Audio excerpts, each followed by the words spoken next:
And this is true across my entire career, I think, where reps really start to learn and where the first reps in the door at like startup companies, the reason they become so good is because oftentimes they're actually co-working the deal with like the CEO. And nobody knows that pitch better than the CEO. And maybe there's one other person at the company. It could be a CTO, it could be a co-founder, or whatever it is, or a president or something like that. There's somebody at that company that has that go-to-market vision. More often than not, it's the CEO. I remember even in my selling days, I would definitely partner and bring the CEO in on that, for lack of a better word, stage two Salesforce opportunity where it's like, you've already done the discovery. Welcome to Revenue Insights. Every week, we'll be joined by revenue leaders from some of the most successful and highest growing companies. Together, we explore how they built their revenue teams, the journeys that they've been on, and the lessons they have learned along the way. Revenue Insights is brought to you by Ebster. We're a revenue intelligence platform designed to help revenue teams to build more pipeline, close more deals, and retain more customers.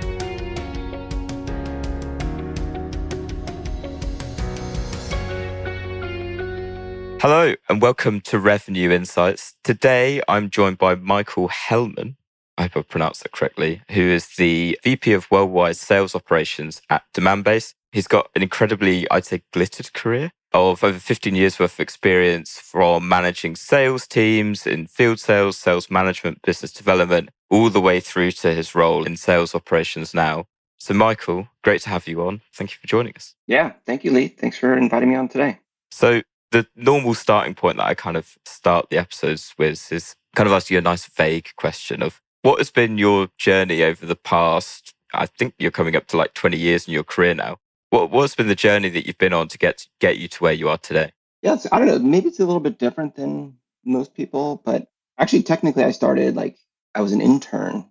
I was in college and I became an intern. And this is back during the original dot-com boom. And I started off actually more on the engineering side of the house. And I was actually doing QA engineering. And that turned into release engineering. So I was kind of more on the technical, geeky side of things. Mm-hmm. And I quickly realized, oh man, this is probably not suiting some of my core skill sets here. And then I'm probably a better speaker, a better writer and communicator versus coder. So long story short, I used that to springboard into kind of the next step, getting towards sales, which was to become an SE. And I was an SE for several years, did that. And in the course of being an SE, I realized, man, these sales guys are like making a ton of money. And geez, I'm kind of like carrying the deals in some cases. And I feel like I could be doing this. And so that kind of sprung me into sales.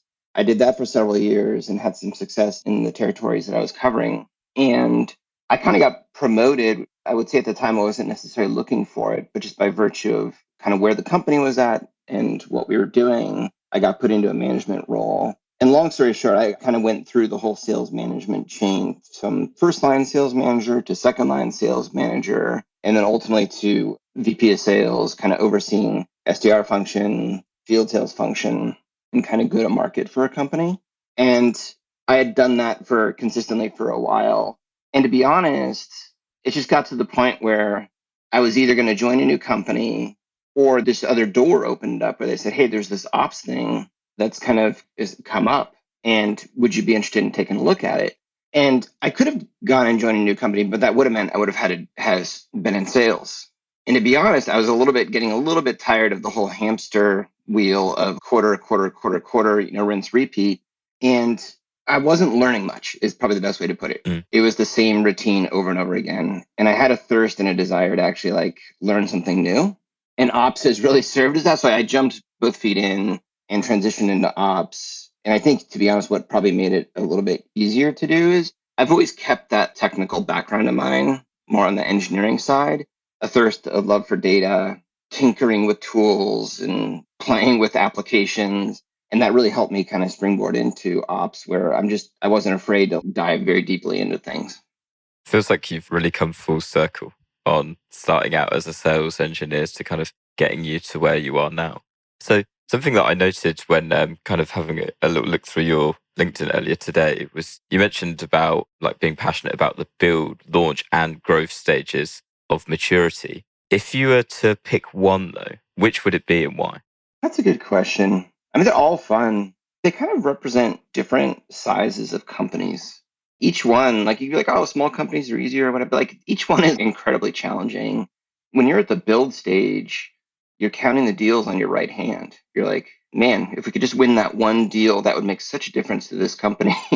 Mm-hmm. It kind of validates our go to market and how do we reproduce that one deal again versus the other extreme, which is you're a much larger company. And it's like deals like at this point, we're signing like dozens of deals a day, right? And it's just like we can't even close them fast enough. And it's like you've kind of cracked the code on things. And it presents a whole separate set of challenges, right? Which is how do we scale this thing? How do we get more mature? How do we create more processes? So I don't know. I personally, I don't discriminate. I've enjoyed every aspect of it in between. And it's been fun to be part of that ride. It's certainly at Demandbase too, right? Where there was kind of that build, launch, and kind of scale of things. I don't know. I think if I probably were to restart today, it is fun to be part of the build process because you become a part of the fabric of the organization. And this is obviously, so this is the second time that you've done it? Because, so you were at Strongview before, went through to Exit, I believe, Yep. and then moved over to Demandbase. So when you moved to Demandbase, so was it around the build stage then? I would say so. I mean, that was like our CEO, who at the time was a VP of sales. Like part of the initial mission was let's crack the code on this and let's build a machine. Mm-hmm. And deals would come in 1, 2 here. We kind of knew we were getting into something. I mean, Demandbase in our particular space, it's known as account-based marketing or what's now known as ABM, which I think has become a bit more of a household kind of understood category. Yeah. Certainly back when we started, you'd call somebody and say, we're doing ABM, and they have no clue what that meant, right? And that goes to show, right? I mean, the maturity of things. But yeah, I mean, we were literally, the goal was to build a machine. And it was deals were coming in. We really didn't have much competition. And it was how do we figure out a way to kind of templatize this so that as we hire 2, 5, 10 more reps, we can conduct that same experience over and over again and start to build this, the scale of the company. Yeah, the dream of like predictable revenue growth, right? Yeah. So you touched on like the machine. Could you kind of give a bit more context on, I guess, what that machine looked like when you first joined, and then also what you looked to then build, and I would imagine by now have been able to build, right? Yeah. I mean, this is, I don't know, I'm going to be pretty simplistic. There really just wasn't much of a machine at all. Yeah. And I think that's just a lack of like process and people. And what we had was a ton of energy, a ton of excitement, a lot of funding, really good marketing. But like in terms of like building an engine that actually like helped us look at a mathematical equation and say, aha, like we can get from A to Z because we put these processes or this amount of funding or this type of plan in place that didn't exist. And it was relying on a lot of salesmanship. Like, hey, let's like these are your accounts. Let's go call these accounts and let's get in there and figure out what's going on. Right. There wasn't necessarily the kind of an elegant plan of like rep productivity models. There was not like, hey, let's have an elegant marketing waterfall to understand like how many leads a given rep is going to need to be successful and so forth. And so again, for lack of a better word, it's hand-to-hand combat. It's you come in every day, you have a set of accounts, and yeah, you have inside sales and SDR representation, but like some people were whiffing, right? And some people were really going big. And the question becomes is like, well, for the people that are going big and doing it well, what they've done is they've kind of cracked the code on like how to do the pitch, right? And they know how to like size up a deal, qualify a deal, which are these key ingredients to actually like winning, right? But then the question becomes is how do you take a winning recipe, push that across the rest of the sales org, and then build a pipeline infrastructure that supports the ability to do all that. And in today's modern world, it's like you see a lot of companies investing in enablement, right? So like they're almost kind of like the recipe makers, right? Or they're there to basically interview the sales team, understand like, hey, what are you doing? How are you doing it? What are your discovery questions? How are you qualifying? What are the use cases that you're dialing in on? And then the rest of it is just sales process, right? So how do you develop a repeatable sales model that the sales team can more or less follow? And then the other aspect of it is, in terms of building a machine, is kind of how do you set realistic goals for the sales team in terms of bookings goals and quotas, but then back into that with how much marketing is going to need to support them, right? And every company is different. MQLs, SQLs, and that's going to translate into stages in Salesforce. But at the end of the day, there's pre-pipeline and there's pipeline. And at the end of the day, every sales rep is going to need to have X amount of at-bats or pipeline in a given quarter. And if you have certain win rates, you can kind of start to mathematically predict, like, hey, if we give this person X amount of at bats, in theory, if enablement has trained them and they've kind of got them up to speed, they should be able to get to where we want them to get to. Right. And that creates systems of measurements and assessment of strength and understanding of, have we done our job to get these people up to speed? If we have, then maybe it's not a good fit, right? That's how you start to assess talent and understand how is the field performing. Nice. And if knowing what you know now, and obviously learned over the last seven years that you've been at Demandbase, is there particularly at that you kind of mentioned earlier when you're at that build stage, you're looking for that like one deal that could make all of the difference, and the amount of pipeline that you've got often is a lot smaller, and you're obviously cherishing that like a lot more. Is there like one thing that you've kind of learned from your experience that was just incredibly valuable for a rep perspective to actually help them to close more deals? Yeah, like early stage companies, and this is true across my entire career, I think, where reps really start to learn and where the first reps in the door at like startup companies, the reason they become so good is because oftentimes they're actually co-working the deal with like the CEO. And nobody knows that pitch better than the CEO. And maybe there's one other person at the company. It could be a CTO, it could be a co-founder, or whatever it is, or a president or something like that. There's somebody at that company that has that go-to-market vision. More often than not, it's the CEO. I remember even in my selling days, I would definitely partner and bring the CEO in on that, for lack of a better word, stage 2 Salesforce opportunity where it's like, you've already done the discovery, now's the big pitch. And no different than like, and by virtue of doing that, there's a lot of osmosis that happens where that you see that CEO give that pitch to a customer, not an investor, and a lot of that rub off happens. And then that's where like those early salespeople oftentimes become like sales leads on teams too, because they then carry that kind of vision and kind of talk track into accounts. The other piece too, I'll say, is really small startups. Literally, it's one week, it's like, oh, we're going to talk about our products this way. The next week, it's okay, now we're going to talk about our products, right? Things change very quickly because you're constantly adjusting and adapting to like, crap, that didn't work. We got to pivot. Let's try something new. Oh, our competitors, this other market, which seems hotter, is now saying this. Let's try that. And so I think the reps at these early stage companies that really partner with like the visionaries of the company, they can quickly adapt. They learn that talk track. There's a lot of sales learned by osmosis, by listening in, by watching. And that's where I've seen a lot of success for super early stage companies for reps. Nice. That's really cool. And if we were talking a little about this before hitting the record button, but if knowing what you know now, say you were like, okay, I'm ready for something new. Perhaps you wanted to kind of move on from your role at this stage. If you were going into like launching a sales org again, I guess a lot has changed in that time since you kind of last were part of launching one. How would you approach it? Yeah, that's a good question.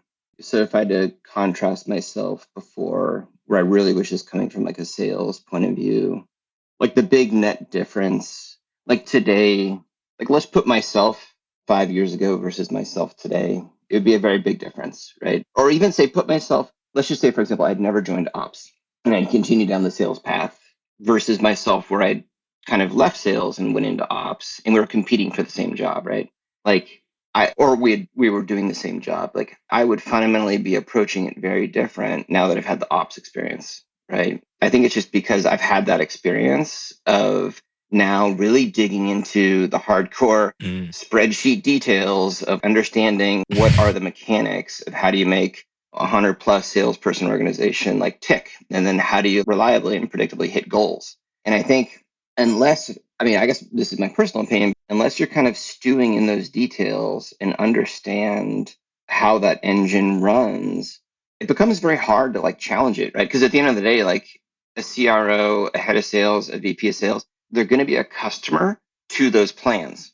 And those plans are going to get presented by a CFO, FP&A, maybe a CEO or whatever. And it's like either you're just going to take it or you're going to be like a semi-active participant or you're going to challenge it.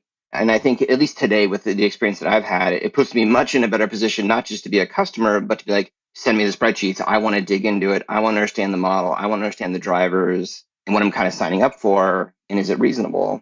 So I think if I were to restart today and kind of take on that sales leadership role, I would definitely be integrating a lot of the tool set that I've learned over the past 4 years or so. Really cool. I wonder if we can reverse engineer that in a way. So if you were knowing what you know now, and you touched on it a bit there from like an operations perspective, what would be and we have like quite a few sales leaders listen to the podcast, what would be the advice that you'd kind of give to them in terms of that understanding of what ops can do to help them do their day-to-day jobs, essentially helping them to hit their goals, particularly like their revenue targets?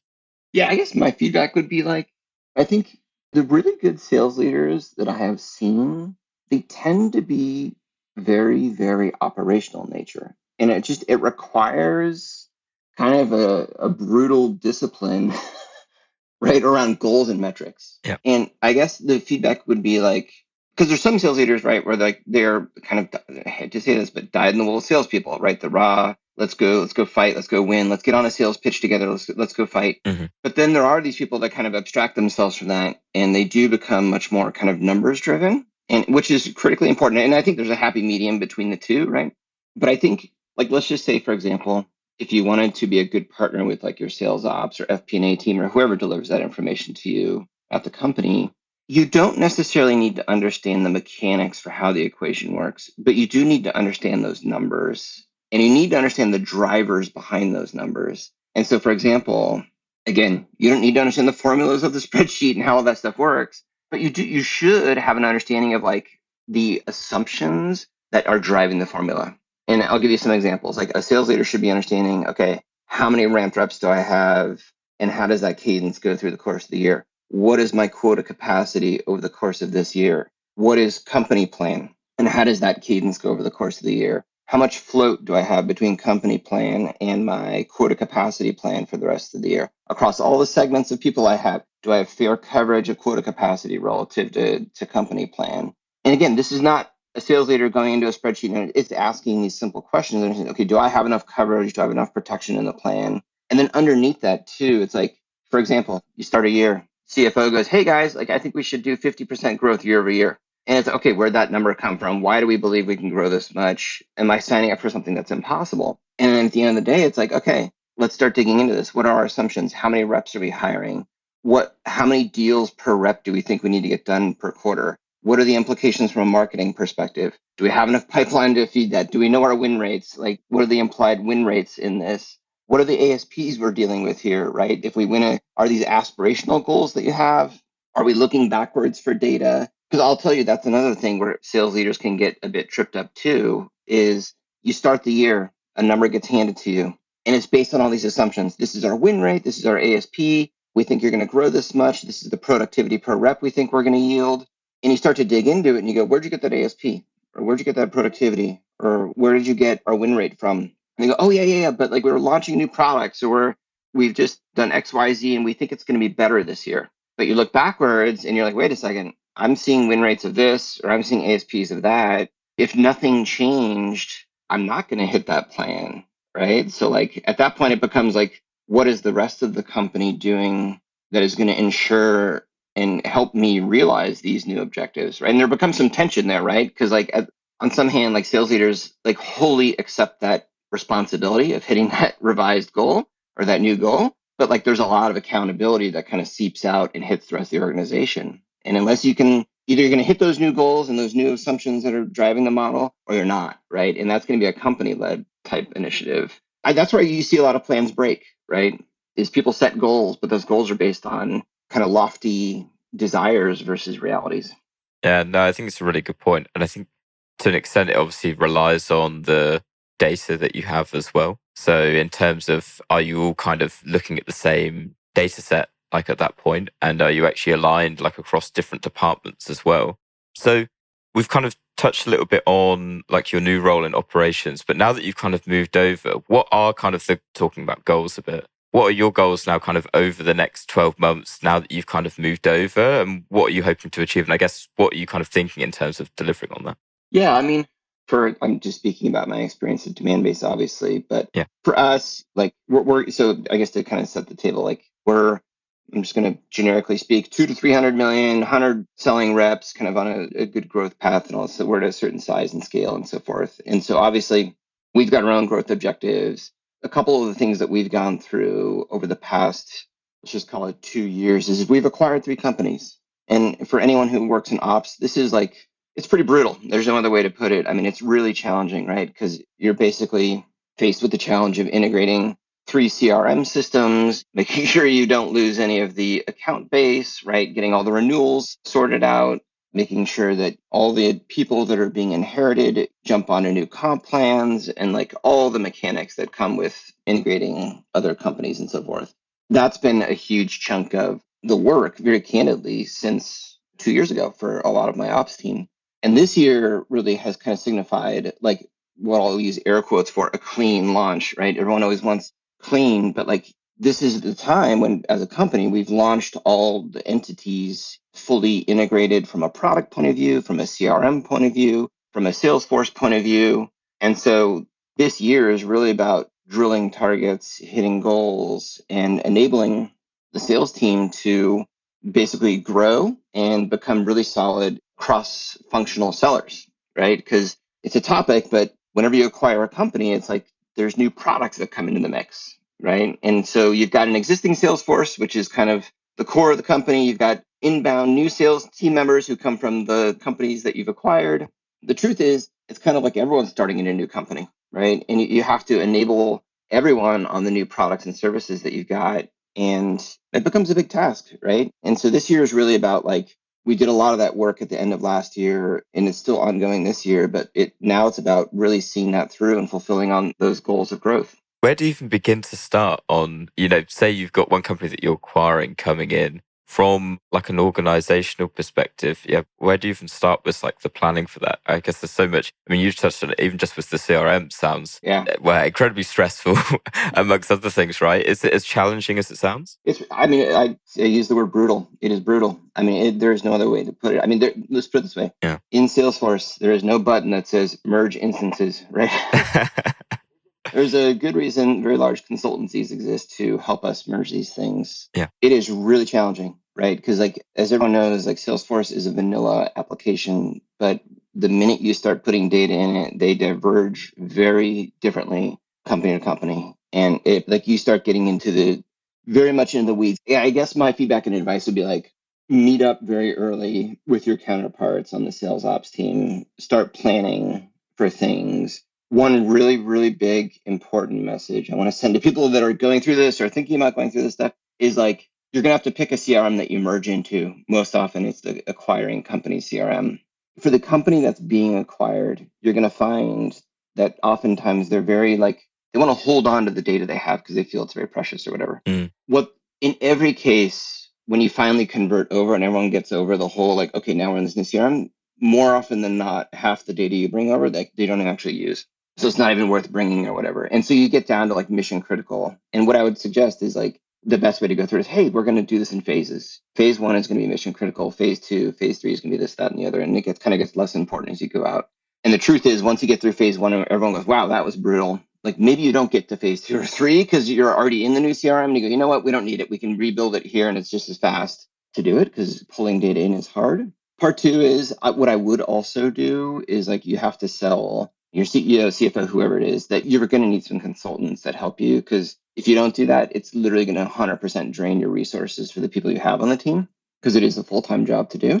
And then part 3, I've got my CRM team behind me, but they've learned some lessons too. And I think if they can certainly speak volumes about it, but there's some new techniques to do this stuff too, including literally sucking all the data into, like, Tableau, right? So if for those out there that have Tableau CRM, then there's an enormous amount of storage, and right, you can, like, pull this data in as well that way. And then you've got some flexibility with how you redeploy it in your CRM. Operationally speaking, I would say where things get really complex too is just, like, the gold of these acquisition assets is, like, their customers. And what you don't want to screw up is, like, the renewals. And it becomes like, okay, we got to make sure that every customer gets transported over, every single open renewal gets transported over, and that all the reps have transparency and CX has the ability to, like, manage these customers, because you don't want to lose it based on operational failure.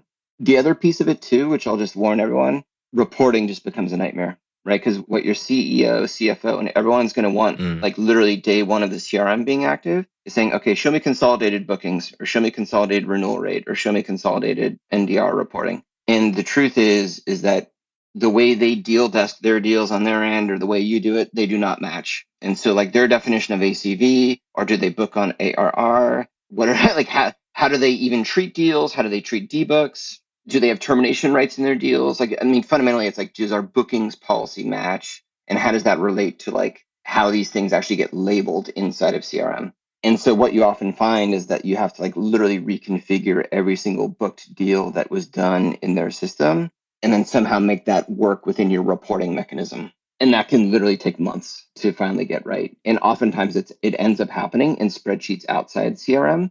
And because it does take months to get the reporting to ultimately all iron out. It's a complicated matter, and it's very frustrating for all parties involved for sure, because people want it fast. Yeah, no, I can imagine. Good old trusty spreadsheets to the rescue. Yes. So we've talked a bit about kind of your time at Demandbase and some of the stuff that you've kind of been doing there. I kind of want to take a step out from that. And what have been from kind of across your career and perhaps from in the more recent years, what have been some of the most common challenges that you've come across and how did you solve them? I would say, so I'll hit on some that were pretty recent. Like, so everyone went through COVID, and Yeah. like I think that was a great challenge for every business. And so like there's periods of growth, and then there's like what I would describe as like violent periods of change, like where it's like, okay, our objectives are clearly changing. And COVID is a good example, right? Where like, I mean, that was hitting what, I guess March of 20, right? It was kind of like right in that strike zone, March, April. And for many companies who are calendar based, that was the launch of their year. And you're coming into Jan, Feb, and you're going, yeah, man, like this is a period of growth. We're investing in all these people. This is going to be great. And then all of a sudden, something like COVID happens and the bottom drops out of the market. And it's like, okay, like we're not going to ignore this. We're going to fundamentally change our goals, objectives, maybe some of our growth ambitions and all this kind of stuff. And like those become really big challenges because it's like you literally feel like you just finished the sprint that took place from September to January, whenever, when you deliver comp plans. And then 2 months later, it's like, okay, like we're completely going to now move towards a model of we need to move to cost savings, breaking even, because we have no clue when this thing is going to end. We have to go into, I think, what every company did, which is we're going to survival mode. And all the stuff that comes with that, which is let's redo all the work we did back in September, October, November, December, replan the whole business, and have really kind of uncomfortable decisions too, like how many people do we need in this business? Who's going to be a part of this business? We have to evaluate all that and then recast an entire plan across the company and an entirely new quota comp system across the company. That's really challenging. It's really stressful. It's not fun. But to be honest, it's like if for the companies that didn't do that, you didn't come out the other side stronger, right? Because like you ended up keeping a lot of weight, a lot of expense in the business through a pretty unsettling time or a period of time. And I hate to say it, but that's also kind of happening right now, right? So like coming out of the COVID exit, right? Like there was a really magical period of growth, right? Where we all profited from like, and COVID turned out to be, I think, a very digital lean in moment, right? All the offline stuff disappeared. And so you see a lot of these software companies, in particular marketing companies, really profiting in that period of time because like all we could do was digital. And so companies really cashing in on that, which became a great period of growth. And you saw that with all the hundreds of IPOs, over the course of 2021 and so forth, and a lot of the splashes there. But there's been one IPO this year, right? At least tech IPO, right? And the market has fundamentally changed. And it's obviously driven by some of the inflation that we're seeing, and nobody could have predicted the whole war aspect of things. But I think, and I've talked with my peers in the industry about this too, but companies are definitely changing their tune. People are probably starting to experience it now, but there are freezes on hiring. Companies are beginning to think about, okay, like how do we tighten the pocketbooks? Is profitability, a goal that we need to double down on now? And how does that impact what we're doing from an operational point of view? And so I think right now, like literally in the now, I think a lot of companies are starting to think about that again, kind of that COVID-esque, maybe not as severe, I don't know, maybe it's less violent, but longer in duration. Nobody knows the future. Nobody has that crystal ball. But I think a lot of people right now are starting to think about these changes and how does it impact our operations and our planning, our resources, our headcount, and goals for the year.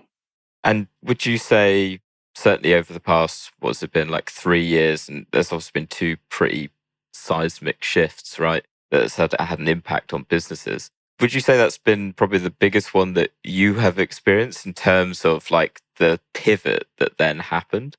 I think so.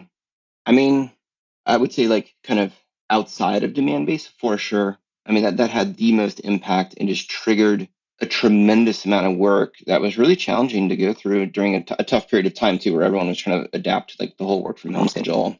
I mean, outside that, I mean, to be very candid, anyone who's worked in an operations role who's acquired companies, that is also just very challenging, right? There's just so much work, right? And it's like, I mean, I think I probably speak for a lot of ops people. Ops people really dream of like building the stuff that they want to build because they feel it's going to help the company. More often than not, our agenda is getting set by CEO, CFO, like right, other stakeholders of the company where there's kind of like a trumping kind of priority list, or kind of these like unpredictable events happen, a downturn, an acquisition, or whatever it is, right? And it's like, oh my God, it's going to be all hands on deck. And all those lofty visions or great dreams you had of like, oh, we want to build dashboards and build all these cool things that we think are going to help sales. They can get checked, right? And all of a sudden, you're not focusing on those things or making some of the evolution that you felt you could make in the department. Do you feel like there is a way to kind of plan for these crazy circumstances based on kind of what we've all kind of been able to learn over the past few years? Or do you think it's a case of when it happens, you've just got to be able to adapt as quickly as possible? Yeah, at the end of the day, you can't, nobody's got the crystal ball. You just have to adapt.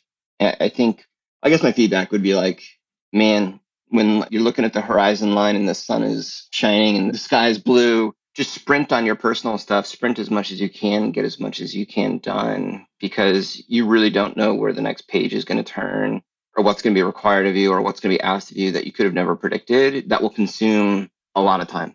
And so more often than not, a lot of times when that happens in the ops roles, you launch your year, you kind of get off the ground and running. And I'll just use calendar year, but like Jan through the month of like March is a huge chunk of that launch for all the work that you had done over the course of, kind of Q3, Q4 the year prior. But then you do get into that period where it's like, okay, care and feeding, making sure everything's going to plan or whatever. But like you can really start to scale up a lot of like those personal missions where it's like, man, we really got to start to like make evolution here as a department and start offering new things to the company and to ourselves and to make things scale a lot better. And we're going to sprint on those things because God knows what's coming down the road. Absolutely. One last question for you, and I'm going to keep it super simple. Based off of your kind of 15 plus years in sales and now operations, what do you have one piece of advice that you'd kind of want to share with other people? Yeah, I guess my feedback would be, I guess who am I speaking to here? I'll talk to the sales team out there. I think, and I'll talk to people who are kind of in this position or whatever. But like, I guess, and this is more just a personal reflection for me and just some of the path that I went down or whatever. But like, let's just say you're like a sales manager and you're at any point of that first level, a second level, a CRO or whatever, and you feel like you're a bit on the hamster wheel, or you feel like, man, like this is like getting repetitive, or this is not. And I think that's a common feeling. And it's really easy to feel that way, right? Because the game of sales can get pretty vicious after a period of time. And I think the only thing that really is going to make that job more fun for you is growth. And when I mean growth, it's going to mean learning, which in many cases is going to mean more accountability. And I think there's kind of two paths for sales leaders out there. And one path is going to be, hey, I'm going to go from front line to second line. And yeah, that's going to be more responsibility. And either you're going to try and do the same things you did as a frontline manager, or you're fundamentally going to say, okay, this is a different job and I need to learn different things because now I'm managing a bit more at scale.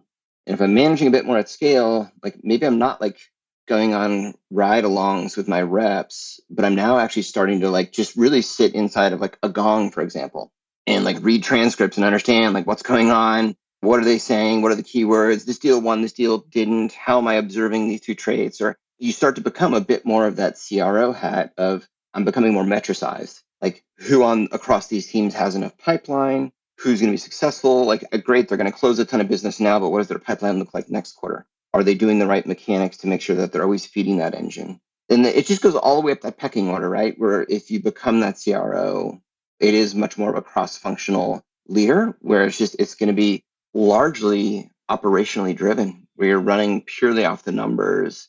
I will also say too that for the sales leaders that are out there, where you've kind of been like, I'm over this sales thing. The ops world, you shouldn't be afraid to try it. And what I will say is those first 3, 6, 9 months, it'll be really hard because it's like, wow, I thought I was good, or I thought I was technical, or I thought I documented things. Like, man, the minute you step into ops, it's just like stepping into a subway that's going 100 miles an hour and everyone expects you to remember every artifact of everything that happened on that ride.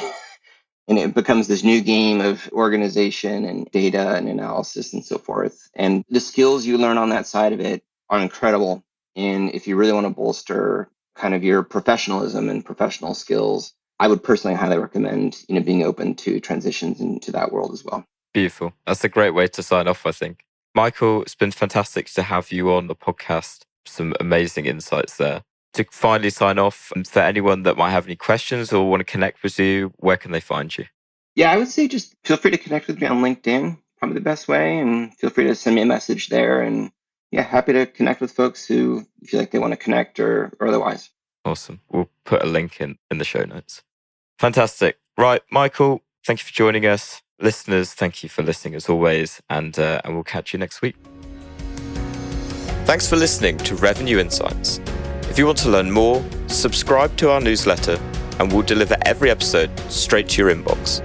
If you have any questions, feel free to connect with us on LinkedIn. Our links will be in the episode notes. See you next week.